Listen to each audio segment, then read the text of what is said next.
ಆಗ ಪರವಾಗಿಲ್ಲ, ಓಡಾಡೋಕ್ಕೆಲ್ಲ ಈಸಿ ಇದೆ. ಮೊದಲೆಲ್ಲ ಓಡಾಡಬೇಕಂದ್ರೆ ಭಯ ಆಗ್ತಿತ್ತು.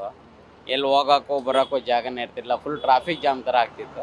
ಇವಾಗ ಗಾಡಿಗಳು ಹೋಗೋಕ್ಕೆ ಬರೋಕ್ಕೂ ಚೆನ್ನಾಗಿದೆ. ಜನಗಳು ಫುಟ್ಪಾತ್ ಮೇಲೆ ಓಡಾಡ್ತಾರೆ, ನಾವು ಗಾಡಿ ರೋಡಲ್ಲಿ ಓಡಾಡ್ಬೋದು. ಆವಾಗ ಜನನೇ ರೋಡಲ್ಲಿ ಓಡಾಡ್ತಿದ್ರೆ ನಾವು ಫುಟ್ಪಾತ್ ಮೇಲೆ ಹೋಗೋರ್ನ ಯಾವ ಜಾಗನೇ ಇರ್ತಿರಲಿಲ್ಲ. ಇವಾಗ ಪರವಾಗಿಲ್ಲ, ಆರಾಮ್ಸೆ ಟ್ರಾಫಿಕ್ ಜಾಮ್ ಎಲ್ಲ ಕಮ್ಮಿ ಆಗಿದೆ. ಪರವಾಗಿಲ್ಲ, ಇವಾಗೆಲ್ಲ ಚೆನ್ನಾಗಿದೆ ಇವಾಗ. ಯಾಕಂದ್ರೆ ಶಿವಾಜಿನಗರ ಫುಟ್ಪಾತ್ ನೀವು ನೋಡಿರ್ಬೋದಾಗಿತ್ತು. ಹೌದು, ಅವಾಗ ಇಲ್ಲೆಲ್ಲ ಶೆಡ್ಗಳು ಅಲ್ಲಿಂದ ಇರಲಿ, ಅಲ್ಲಿ ಇನ್ನೂ ತುಂಬ ಜಾಸ್ತಿ ಇತ್ತು. ಇವಾಗ ಎಲ್ಲ ಕಡೆ ರಿಮೂವ್ ಆಗಿರೋದ್ರಿಂದ ಟ್ರಾಫಿಕ್ ಜಾಮ್ ಎಲ್ಲ ಕಮ್ಮಿ ಆಗಿದೆ. ಪರವಾಗಿಲ್ಲ, ಆರಾಮ್ ಜನ ಓಡಾಡೋಕ್ಕೂ ಜಾಗ ಇದೆ, ಗಾಡಿ ಓಡಾಡೋಕ್ಕೂ ಜಾಗ ಇದೆ. ಪರವಾಗಿಲ್ಲ, ಇವಾಗ ಒಂಥರ ಕೂಲ್ ಅನ್ಸುತ್ತಾ ಕೂಲ್ ಆಗಿದೆ. ಇವಾಗ ಆರಾಮ್ಸೆ ಇದೆ, ಇವಾಗ ಗಾಡಿ ಚೆನ್ನಾಗಿದೆ. ಸರ್? ಏನ್ ಹೇಳ್ತೀರಾ, ಅಧಿಕಾರಿಗಳು ಇಷ್ಟು ದೊಡ್ಡ ಮಟ್ಟದ ಕಾರ್ಯ ತಗೊಂಡಿದ್ದಾರೆ? ಇಲ್ಲ, ಇದು ಒಳ್ಳೇದು ಬಿಡಿ, ತುಂಬ ಒಳ್ಳೇದು. ಅದ್ರೇನಂತಂದರೆ ಪಾಪ ಅಲ್ಲಿ ಅವ್ರು ಖಾಲಿ ಮಾಡಿಸೋದ್ ತಕ್ಕನಾಗ ಅವ್ರಿಗೆಲ್ಲರೂ ಬೇರೆ ಕಡೆ ಏನಾದ್ರೂ ಒಂದು ಜಾಗ ಮಡಿಕ ಮಾಡೋ ಥರ ಇದನ್ನು ಮಾಡಿಕೊಡ್ಬೇಕು ಅಷ್ಟೇ. ಯಾಕಂದ್ರೆ ಈಗ ಅಮ್ಮ ಹೇಳಿದ್ರು, ಅಮ್ಮ ಇಲ್ಲಿ ಮಾರ್ಕೆಟಲ್ಲಿ ಬೇರೆಯವರೇ ಬಂದಿರೋ ಜಾಸ್ತಿ. ಆ ಮಾರ್ಕೆಟಲ್ಲಿ ಅಂತಂದರೆ ತುಂಬ ತೊಂದರೆ ಕೊಡ್ತಾ ಇದ್ದಾರೆ, ಜನಗಳನ್ನ ಓಡಾಡೋಕ್ಕೆ ಬಿಡಲ್ಲ. ಅದು ಇವಾಗ ಎಷ್ಟೋ ಕ್ಲಿಯರ್ ಮಾಡ್ತಾ ಇದ್ದಾರೆ. ಆದ್ರೂ ಈ ಹೂವು ಕೇಳಿ ಬೇಡ ಅಂತ ಇಲ್ಲಿ ಹೋಗ್ತೀವಿ ಅಂತಂದರೆ ಅದಕ್ಕೆ ಇಲ್ಲದೇ ಇರೋ ಮಾತುಗಳನ್ನೇ ಆಡ್ತಾರೆ. ಏನಂತಂದರೆ ಅವರು ಭಾಷೆಯಲ್ಲಿ ಅವ್ರು ಮಾತಾಡ್ಕೊತಾರೆ, ನಮ್ಗೆ ಭಾಷೆ ಅರ್ಥ ಆಗಲ್ಲ. ಅದು ನೋಡಿದ್ರೆ ಏನಪ್ಪ ಇದು, ಏನು ಯಾರನ್ನ ಮಾತಾಡ್ಸೋದು, ಯಾವ್ದು ತಗೊಳ್ಳೋದು. ನಾವು ಬೇಡ ಅನ್ನೋದು ಬಿಟ್ಟು ಹೋಗೋಕ್ಕೂ ಅಲ್ಲಿ ಸ್ವಾತಂತ್ರ್ಯ ಇಲ್ಲದೆ ಇರೋ ಥರ ಮಾತಾಡ್ತಾರೆ. ಆಮೇಲೆ ಫುಟ್ಪಾತ್ ಎಲ್ಲ ಫುಲ್ಲು ಪ್ಯಾಕ್ ಮಾಡ್ಕೊಬಿಟ್ಟಿದ್ದಾರೆ.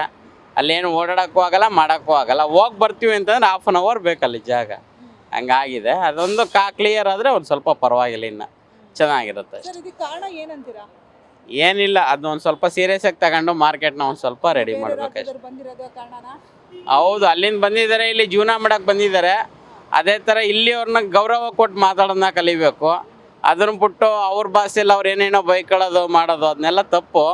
ಅವ್ರು ವ್ಯಾಪಾರ ಮಾಡೋಕೆ ಬಂದಿದ್ದೀವಿ, ಜೀವನ ಮಾಡೋಕೆ ಬಂದಿದ್ದೀವಿ, ಅದೆಲ್ಲ ಮಾತಾಡ್ಬಾರ್ದು ಅನ್ನೋದನ್ನ ಅವ್ರು ಒಂದು ಸ್ವಲ್ಪ ಅರ್ಥ ಮಾಡ್ಕೋಬೇಕಷ್ಟೆ, ಇನ್ನೇನಿಲ್ಲ. ಈ ಪ್ರಕಾರ ಇಲ್ಲಿನ ಬೇರೆ ರಾಜ್ಯದವ್ರಿಗೆ ಇಲ್ಲಿ ಅವಕಾಶ ಕೊಡೋದು ತಪ್ಪ ಸರಿನಾ ಸರ್?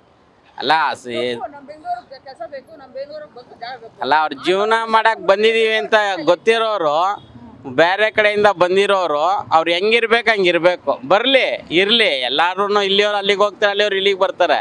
ಅದನ್ನ ಬಿಟ್ಟು ಅವ್ರು ಇಲ್ಲಿಗೆ ಬಂದು ದೌರ್ಜನ್ಯ ಮಾಡೋದು ತಪ್ಪು. 5,000 ರೂಪಾಯಿ ಕೆಲಸ ಮಾಡ್ತಾರೆ, 10,000 ಕೆಲಸ ಮಾಡ್ತಾರೆ ಬೇರೆ ಊರಿಂದ ಬಂದವರು. ನಮ್ಮ ಬೆಂಗಳೂರಿಗೆ ಬದುಕೋರ್ಕ ಇದಿಲ್ಲ. ಇವಾಗ ಅವರಿಂದ ನಮಗೆ ಕಷ್ಟ ಆಗ್ತೈತೆ. ಆಚೆ ಊರಿಂದ ಬಂದವ್ರಿಗೆ ನಮಗೆ ಕಷ್ಟ ಆಗ್ತದೆ ಕೆಲಸಗಳು. ನಾವೆಲ್ಲ 5,000ಕ್ಕೆಲ್ಲ ಒಪ್ಕೊಳ್ಳೋಣ ಅಂತೀರಾ? ಹಾಂ, ನಾವೆಲ್ಲ ನಮ್ಗೆ ಒಳ್ಳೆ ಸಂಬಳನೇ ಬೇಕು ಅಂತೀರಾ? ಕಮ್ಮಿ ಸಂಬಳಕ್ಕೆಲ್ಲ ನಮ್ಮ ಕನ್ನಡ 38 ವರ್ಷ ಆಯ್ತು ನಮ್ಮ ಮಗನ್ ಕೇಳು. ಒಂದೇ ಕಡೆ ಮಾಡ್ತಾ ಇದ್ದೀನಿ 38 ವರ್ಷ. ನನಗೆ ಗೊತ್ತಾ, ಇವಾಗ ಕೊಡ್ತಾರಮ್ಮ ಎಲ್ಲ ಬಿಲ್ಡಿಂಗ್ ಸೇರಿ ಒಂದು 20 ಬರುತ್ತಮ್ಮ. 20 ಕೊಡ್ತಾವ್ರಮ್ಮ. ಇವಾಗ ಜಗಳ ಮಾಡ್ಕೊಂಬಂದೆ ಬಿಡ್ಬೇಕು ಅಂತ.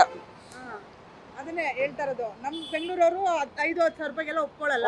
ಅವ್ರು 5,000-10,000 ಮಾಡ್ತಾರೆ ಅವರು. ಅದೇ ಅವ್ರೆಲ್ಲದಕ್ಕೂ ಒಪ್ಕೋತಾರೆ, ಎಲ್ಲ ಕೆಲಸನೂ ಮಾಡ್ತಾರೆ ಅಂತೀರಾ?